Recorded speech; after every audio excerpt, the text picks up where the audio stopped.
కంటెంట్కి వెళ్ళే కంటే ముందు ఒక చిన్న నోట్ అండి. మన రాష్ట్రంలో అండ్ రాజకీయాల్లో పారదర్శకత అండ్ జవాబుదారీతనం ఇంపార్టెంట్ అండి. సో ఇప్పుడు తరం మారుతోంది, కొత్త తరాలు వస్తున్నాయి, కాలం గడుస్తుంది కాబట్టి రాజకీయాల్లో ఖచ్చితంగా ట్రాన్స్పరెన్సీ, అకౌంటబిలిటీ ఉండాలి. దీన్ని తీసుకురావడానికి, పాలకులను మరింత ప్రజలకు చేరువ చేయడానికి, ప్రజలను చైతన్యవంతులను చేయడానికి పరిపాలన అండ్ రాజకీయ అంశాల్లో ఉన్నది ఉన్నట్టు ఇంటర్నల్గా ఏం జరుగుతుందని డెప్త్గా ఇన్వెస్టిగేట్ చేసి లోతైన జర్నలిజం కోణంలో లోతైన విశ్లేషణలు అందించేందుకు మన గుండు సూది ఛానల్ తరపున ఒక మ్యాగజైన్ రాబోతోంది. అది జనవరి 2026 జనవరి నుంచి మనం లాంచ్ చేయబోతున్నాం. ప్రతి నెల మ్యాగజైన్ 30 పేజీలు ఉంటుందన్నమాట. 30 రోజుల్లో 30 పేజీలు చదవడం పెద్ద కష్టం కాదు. సో దీనిలో కంటెంట్ బాగుంటుంది. కంటెంట్ మీద ఆల్రెడీ రీసెర్చ్ చేస్తున్నాము. సో దీన్ని చదవండి, చదివించండి. జనవరి ఫస్ట్ వీక్లో రిలీజ్ చేస్తాము. తిరుపతిలో ఒక మీటప్ పెట్టి ఒక 100 మంది 150 మంది సబ్స్క్రైబర్ సమక్షంలో మీటప్ పెట్టి రిలీజ్ చేద్దామనేది నా ఆలోచన. సో ఎంతమంది వచ్చినా పర్వాలేదు, ఒక 50 మంది వచ్చినా పర్వాలేదు, సబ్స్క్రైబర్ సమక్షంలోనే దాన్ని రిలీజ్ చేస్తాం. తిరుపతిలో జరగబోతున్న ఈవెంట్కి రావాలి అనుకునే వాళ్ళు 7207071231కి మెసేజ్ చేయండి. అండ్ ఈ మ్యాగజైన్ కావాలనుకున్న వాళ్ళు కూడా ఆ నెంబర్లో చెప్పండి. ఇప్పుడు కంటెంట్ చూద్దాం.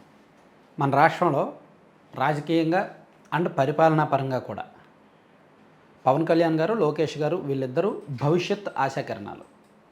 చంద్రబాబు గారు ఆల్రెడీ సుదీర్ఘకాలం రాజకీయాల్లో ఉన్నారు, ఇప్పుడు సీఎంగా ఉన్నారు. భవిష్యత్తులో మేబీ 2029లో గెలిచాక ఆయన సీఎం అవుతారో లేదో డౌటే. పవన్ కళ్యాణ్ గారు, లోకేష్ గారే మేబీ పవర్ షేరింగ్లో ఉండొచ్చు. జగన్మోహన్ రెడ్డి గారి మీద ఇంకా నమ్మకం లేదు. అనేక వర్గాలు నమ్మకాన్ని జగన్మోహన్ రెడ్డి గారు కోల్పోయారు. సో ఇక్కడ పవన్ కళ్యాణ్ గారి దగ్గర నుంచి, లోకేష్ గారి దగ్గర నుంచి యువత, చదువుకున్న వాళ్ళు, యువత, ఉద్యోగులు వీళ్ళందరూ కోరుకుంటున్నది అకౌంటబిలిటీ అండ్ ట్రాన్స్పరెన్సీ, పారదర్శకత, జవాబుదారీతనం. అంటే వాళ్ళు ఇచ్చిన హామీల పట్ల, వాళ్ళు చెప్పిన మాటల పట్ల కట్టుబడి ఉండాలి, ఖచ్చితంగా అమలు చేయాలి అనేది. ఈ తరాల తరబడి, యుగాల తరబడి, తరాల తరబడి, కొన్ని దశాబ్దాల తరబడి ఏదో మాయమాటలు చెప్పి గాలి హామీలు ఇచ్చి అధికారంలోకి వచ్చి ప్లేట్ పెరాయించడం ఇంకా స్వస్తి పలకాలి. మనం మారుతుంది, చైతన్యం పెరుగుతోంది. కాబట్టి కొత్త జనరేషన్ లీడర్స్ వస్తున్నప్పుడు వీళ్ళు మాట మీద నిలబడేలా ఉండాలన్నమాట. ముఖ్యంగా నారా లోకేష్ గారి మీద ఈ రాష్ట్రంలో చాలామందికి హోప్స్ ఉన్నాయి. ఆయన జాబ్ క్యాలెండర్ ఖచ్చితంగా ఇస్తామని చెప్పి ఆయన పాదయాత్రలో చెప్పారు, ఎన్నికల ప్రచార సభల్లో చెప్పారు, ఎన్నికలు అయిపోయాక కూడా చాలాసార్లు చెప్పారు. మరి 2025 జనవరిలో జాబ్ క్యాలెండర్ ఇవ్వలేదు. అండ్ 2026 జనవరిలో కూడా ఇస్తారో లేదో డౌటే. ఈ కసరత్తు అయితే కనిపించట్లా. ఒక చిన్నపాటి లీక్ వదిలేరు, ఒక నెల రోజుల కిందట లీక్ చేశారు అంతే, ఏదో పాజిటివ్ వైబ్ కోసం. కానీ ఆ కసరత్తు జరగట్లేదు ఇంటర్నల్గా. సో చూడండి, ఈవెన్ ఎన్నికల తర్వాత కూడా ఆయన మాట్లాడిన మాటలు. ప్రతి సంవత్సరం జాబ్ క్యాలెండర్ విడుదల చేస్తాం, రికార్డ్ చేసుకో, డేట్ టైం రాసుకో. జగన్ లాగా పారిపోయే బ్యాచ్ కాదు నేను. సో ఆయన ఎన్నికల తర్వాత చెప్పిన మాట, ఎన్నికలకు ముందు చెప్పిన మాట ఒకసారి చూద్దాం.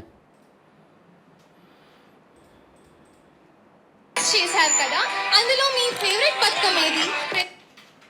చంద్రబాబు నాయుడు గారు తెలుగుదేశం జనసేన ప్రభుత్వం మొట్టమొదటిసారి మా తమ్ముళ్ళ ఈ రోజు పొద్దున్న దాదాపు 11 కిలోమీటర్లు నేను నడిచా.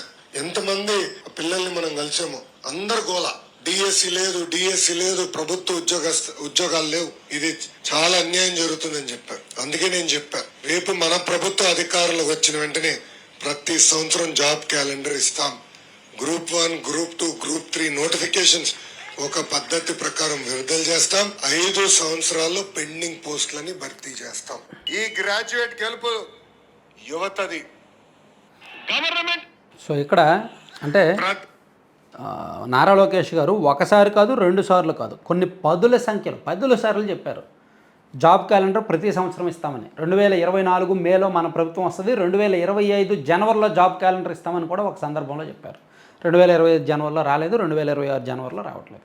ఇక్కడ నన్ను చాలామంది అడగొచ్చు, నీకేంటి కంగారు? టీడీపీ వాళ్ళు నాకు కింద నెగిటివ్గా కామెంట్ చేయొచ్చు, నీకేంటి కంగారు, నీకేంటి అంత ఇది, నువ్వు బాగానే ఉన్నావు కదా అని అడగొచ్చు. నాకు కంగారు కాదు, కానీ ఈ రాష్ట్రంలో నిరుద్యోగ యువత కోణంలో చూడండి. వయసు అయిపోతుంది, గ్రూప్స్ నోటిఫికేషన్ కోసం వెయిట్ చేస్తూనే ఉన్నారు, జాబ్ క్యాలెండర్ల కోసం వెయిట్ చేస్తూనే ఉన్నారు. వయసు ఆగదు కదా, మనం అస్సలు కాలాన్ని ఆపగలమా? ఓ పని చేయండి, ఇస్తే జాబ్ క్యాలెండర్ ఇవ్వండి, లేదా ఈ రాష్ట్రంలో నిరుద్యోగ యువత వయసును ఆపేయండి. ఈ రెండిట్లో ఏది సాధ్యం? నిరుద్యోగ యువత వయసును అయితే ఆపలేరు. కాలం గడిచే కొద్దీ వాళ్ళ వయసు పైబడిపోద్ది. రేపు పొద్దున్న నోటిఫికేషన్లు ఇచ్చినప్పుడు 38 సంవత్సరాలు, 42 సంవత్సరాలు వయోపరిమితి ఖచ్చితంగా ఉంటుందిగా. సో వయో పరిమితి ప్రకారం చాలామంది అనర్హులు అవుతారుగా, అప్పుడు చాలామందికి అన్యాయం జరిగినట్టేగా. సో ఇచ్చిన మాట ప్రకారం జాబ్ క్యాలెండర్లు ఎందుకు ఇవ్వట్లేదు ప్రతి సంవత్సరం? దీనికి లోకేష్ గారు ఖచ్చితంగా, అంటే నేను ముందే చెప్పా వీడియో ముందు, కొత్త తరం నాయకులు వచ్చినప్పుడు ఈ ట్రాన్స్పరెన్సీ, అకౌంటబిలిటీ నిరూపించుకోవాలి. జగన్మోహన్ రెడ్డి గారు అవి కోల్పోయారు కాబట్టే పక్కకి వెళ్ళిపోయారు, రాజకీయంగా పాతాళ అవస్థకు వెళ్ళిపోయారు. సో ఇప్పుడు వీళ్ళిద్దరి మీద హోప్స్ ఉన్నప్పుడు వీళ్ళిద్దరూ అన్ని విషయాల్లో కూడా ట్రాన్స్పరెన్సీ, అకౌంటబిలిటీ మెయింటైన్ చేయాలి. ఒక హామీ ఇచ్చారు అంటే దానికి కట్టుబడి ఉండాలి. 2025లో జనవరిలో జాబ్ క్యాలెండర్ రాలా, 2026 జనవరిలో వస్తే ఓకే, రాకపోతే మాత్రం నిరుద్యోగ యువతలో ఆగ్రహావేశాలు పెరుగుతాయి.